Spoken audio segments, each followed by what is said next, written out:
NBA 2K family, today we're going to be talking about something very important: gratitude or lack thereof in the NBA 2K community. This is a tough topic. I've been kind of just putting a mirror in front of us and being open about some things and my thoughts and feelings about NBA 2K as a whole, the gameplay, but also the community, because I don't think nobody directly speaks to you guys. So if you want to share this, try to get the word out. It should be helpful in some kind of way, and that's my goal, is to kind of just inspire people to get perspective and look things a little different. Okay, so with that in mind, if you've seen the title and seen the information, we're going to talk about the park, the neighborhood, the city, and also WWE's brand new version of that as well. And the reason why this all goes together is because I just want to take you through memory lane, and I'm going to showcase a quick clip of 2014. Well, actually 2013, I believe, when the NBA 2K14 released, and it had a park, and it was the first park ever that we've seen in the game. And super cool stuff in those times. I wanted to just showcase a little piece of the footage you can see for yourself. And this was the original version. As you guys know, a couple parks, nothing major, but that was the original version of the game. And you would just get in here, you'll play, and it was amazing.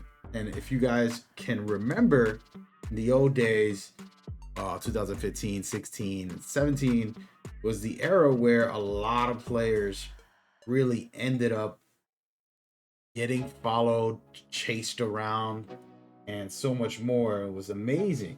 And so I'm going to show you the new version, which is 2025's version here. We have two different courts like that, with a lot of courts in here, with the twos courts as well, and plenty of stuff.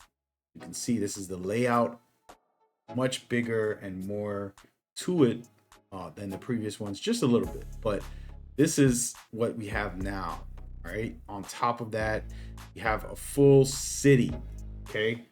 And the reason I want to kind of talk about that, and the reason that's important to me, and the reason I'm stating this, is because the original was something special. It was a hype train. If you're like a great player, people would follow you and watch your game and surround the courts. And then other people will, do wagers, or they'll do whatever. And it's been a blessing to see that grow. Friends of mine's, amazing players, just in general, random people developing their brands while having fun in the community, coming together. Myself, I would always just invite tons of friends, and we'll have like a unspoken tournament where we just play against each other and try to win, go on a streak against other players, and then we'll switch teams and see who can win. It was very competitive, but it wasn't, too toxic. It was a fun time, and that's what I loved the park for in those days. And now, as I stated, we have the city, where it's a huge city, gigantic city. Look, everything in this city, it's outrageous. And there's so much in this game, and I just wanted to start by talking about that. Some people dislike this city now, and they make it like it's the problem with the game, and I myself definitely prefer matchmaking nowadays. But I won't lie, like, the original time wasn't amazing. The original, just the park and players going up, grouping up against each other, and all of that.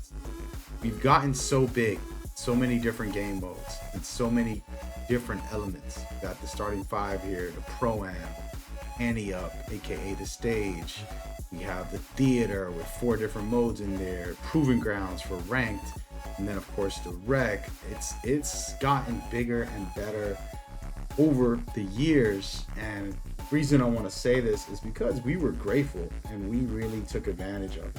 Now I want to showcase footage of NBA 2K25's copycat, aka WWE 2k25. The same company said, hey man, this model worked, and we expanded it to something huge. Let's put this into WWE. And I believe what's going to happen is that the community in the WWE world is going to be super excited. Let's say they're not a 2K player and this is the first time they go into this island and they just running around with the created character. They play the story. They start fighting against other fighters. I'm not sure what every detail is about this island, but I'm pretty sure they're going to have modes for the players to wrestle against each other and to do different things. And even I, who don't play this very often, I'll jump on and fool around once in a while. I feel like I have to test this out and see what it's like and kind of see if there's that atmosphere that we had originally in 2014, 15, 16, 17, where it was just an appreciation big time for a full city. And I do think that that is going to happen. A lot of players who never play 2K, NBA 2K, will end up playing WWE and say, wow, this is amazing. I'm roaming around. It's like a GTA world for them. It's going to be their first time experiencing this.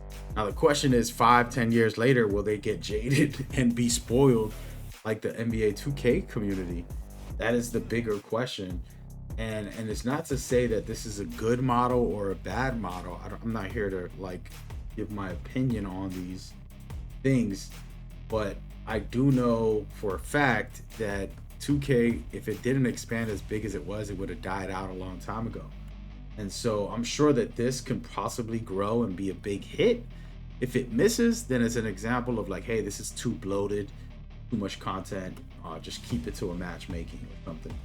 So those are the type of questions I have, and thoughts and just conversations. I want to kind of come back to 2014, NBA 2K14, and see what you guys are thinking about the park and how do you feel about the original park and then evolving to the neighborhood and then going in to the city now. And so feel free to share some of your thoughts and opinions on all of this, because I'm pretty much excited to see what is possible for WWE, and I'm also very excited to try it. And I wanted to kind of share some perspective with the NBA 2K family, and then also for the WWE people, to let you know the history basically shows that we were super grateful, we made it a thing, and then nowadays people are more like, I don't want to go to the park, I'd rather just go to the matchmaking, just jump in the match. And that's a different conversation about like the wear and tear, the mental wear and tear in gamers' lives that I have to, do a better job about to explain in a different video, which should be popping up right now. Go check that out. I'll see y'all on the next one. Y'all stay safe, stay blessed. Peace.